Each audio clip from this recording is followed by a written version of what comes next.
L'actualité du cinéma avec un joli titre, Paris-Willoughby. Willoughby, c'est une destination. Vous allez de Paris à Willoughby. Est-ce que Willoughby existe? Non, peu importe. Mais c'est pas grave, ça fait la blague. C'est joli quand même. C'est un premier film dont on va vous parler maintenant, Charlotte, avec des acteurs, pour certains, vous les connaissez bien. Et ça rappellera aux cinéphiles que vous êtes, j'en suis sûr, un autre film qui a eu énormément de succès aux États-Unis. Alors là, il s'agit de quoi? Avec qui? Alors, Paris-Willoughby, premier film, deux jeunes réalisateurs, très jeunes, hein, la trentaine, des Bordelais, qui nous racontent le quotidien mouvementé d'une famille recomposée.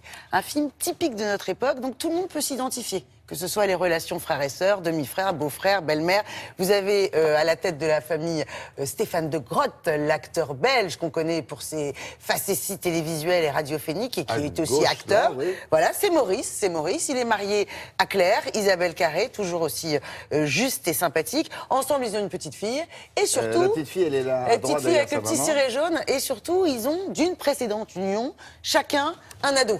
Hein, un garçon, une fille. Alors le garçon est le fils de qui? Le garçon est le fils de Isabelle Carré. Et la fille, le fils de la fille de Stéphane de Grotte. 16 ans à peu près. Voilà, oui, ados tous les deux. Puis ils sont un peu amoureux. Alors qui est Au fond, c'est qui le garçon là, hirsute? C'est Alex Lutz. Alex Lutz qui nous fait beaucoup rire au cinéma et à la télévision, qui dans ce film-là campe un écrivain fauché. Bah oui, un écrivain qui n'écrit pas, il fait que fumer des pétards et ne rien faire du tout.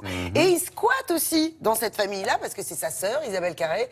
Il est fauché, il n'a pas d'argent, il se croit un peu à l'hôtel. Bon, déjà, il y a le quotidien, plein de tensions, plein de rancœurs, c'est pas folichon dans cette famille-là. Et puis un jour, il y a le grand-père qui meurt, il faut aller à l'enterrement. Donc, qu'est-ce qu'ils font? Ils se mettent dans un vieux minivan et vont sillonner la France. Le vivre ensemble. Vous savez ce que c'est, William? Le savoir vivre ensemble quand on peut pas se supporter. Oui, j'entends ça dans la ou quand on a des non-dits ou des machins. Dans la bouche des politiques, en général, le vivre ensemble. Donc, évidemment, ça va être un voyage très mouvementé. Qu'est-ce que ça nous donne? Un film tout à fait juste sur la famille. Comment c'est compliqué, mais comment c'est important.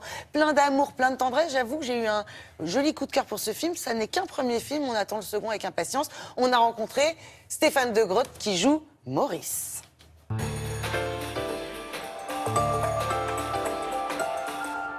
Bonjour Stéphane. Bonjour Charlotte. Est-ce que tu penses que j'aurai des gros nichons un jour, moi aussi? J'en sais rien, Prune. Tu peux mettre le couvert en attendant? Tu peux pas frapper, putain. Quel blaireau. Bah, en même temps, c'est un peu ma chambre, quoi. Bonsoir, Maurice. T'as le droit de m'appeler papa aussi. Laisse-la vivre un peu. Tu gères l'éducation de ton fils et je m'occupe de celle de ma fille, ok? Quel âge vous aviez quand vous êtes dit, moi, plus tard, je vais faire du cinéma? Je pense que j'avais même pas encore l'âge de marcher, ni de parler, ni de quoi que ce soit. Très vite, je me suis dit, moi, je rêve de rêver. D'accord. Et puis, je me dis, mais pourquoi? Alors, ça sert à quoi les rêves si c'est pour les laisser dans une petite boîte? Ouais. Et je me suis dit, au fond, moi, j'ai envie d'être comédien. C'est génial d'être comédien. J'ai envie d'être pilote de course. C'est vachement chouette. Pilote de course, vous l'avez fait? Et je l'ai fait. Je voulais être cosmonaute, je voulais être pompier, je voulais être vivant, en fait. Ouais. Et je me suis dit, mais si on veut être vivant, il faut se lever et il faut y aller. On est en voyage, on rend visite un lieu qu'on ne connaît pas. Pardon, madame. Oui? Premier rôle masculin ici, dans ce film-là. Vous avez dit, c'est plus facile de jouer dans un premier rôle que dans un second rôle. Pourquoi? Quand vous avez un second rôle ou un troisième rôle, vous arrivez pour une scène en particulier, tout le monde connaît bien son personnage, l'a fait grandir. Et là, vous avez moins de temps que les autres. C'est tout de suite, maintenant, et il y a une pression importante, oui, je trouve. Alors, vous qui êtes auteur, qu'est-ce qui vous a plu dans le scénario, dans cette histoire? C'est un film qui est fait... alors, c'est idiot de dire ça, mais il est fait sincèrement. Oui. Et la première lecture qu'on a faite dans les bureaux de production, mais on était en famille.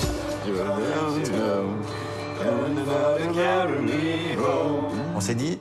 ça va être bien de créer cette famille pendant 2 mois et de vivre ensemble. Et ça se ressent dans le film, cette humanité, cet amour, cette tranche de vie familiale dans laquelle tout le monde se retrouve, effectivement. Isabelle Carré, la manière un peu touchante dont elle vous cerne, vous êtes ce mari-là. Et c'est ça le cadeau avec des actrices de ce type-là, c'est qu'il n'y a rien à faire. Vous arrivez sur le plateau, et dès que c'est action, elle vous regarde et vous êtes le personnage. Papa est mort.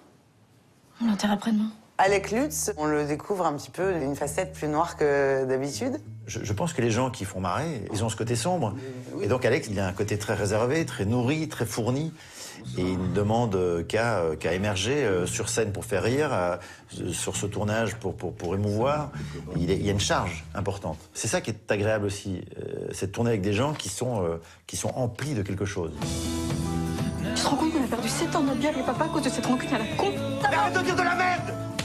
Qu'est-ce que vous voulez qu'on vous souhaite pour 2016 ? Écoutez, quand vous êtes gâté, vous avez un peu de mal à imaginer encore un plus gros gâteau. Donc, puis c'est pas la taille du gâteau, moi c'est le fait encore de rester gourmand, d'avoir envie d'avoir des gâteaux. Donc vous pouvez me sauter beaucoup de gâteaux, D'accord. beaucoup d'appétit. Merci beaucoup Stéphane. Merci à vous. et bravo. Vraiment. Ah oui, c'est vrai qu'il est en pleine ascension, cet homme jeune. Alors, ça devrait rappeler, je vous disais tout à l'heure au cinéfilm, regardez, on va vous montrer deux affiches, celle de ce film-là, à Et droite, voilà, et Little Miss Sunshine à gauche. Vous voyez, c'est un peu le même principe, un personnage. Un road trip, un road movie avec une famille un peu... Il y Voilà. avait déjà l'oncle dans ce... Alors là, Et- la petite fille qui est qui court Ouais. après le van à gauche, elle va à un concours de beauté et toute sa famille l'accompagne parce qu'il l'encourage. Et puis à droite, bon, c'est Ils vont à l'enterrement du grand-père. Voilà, c'est Voilà.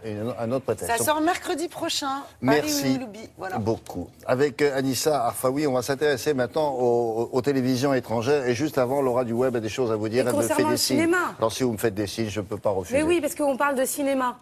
Vous savez que les internautes, vous voyez le bien que peut faire le web, sont sur le point de sauver un cinéma qui est menacé de destruction, un cinéma indépendant à Soho, à Londres.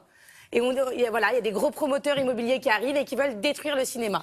Donc les clients du cinéma et les employés ont repris plein de répliques de films un peu grossières, des films de Tarantino entre autres, Oui. ont créé un petit spot qu'elles ont posté sur Internet.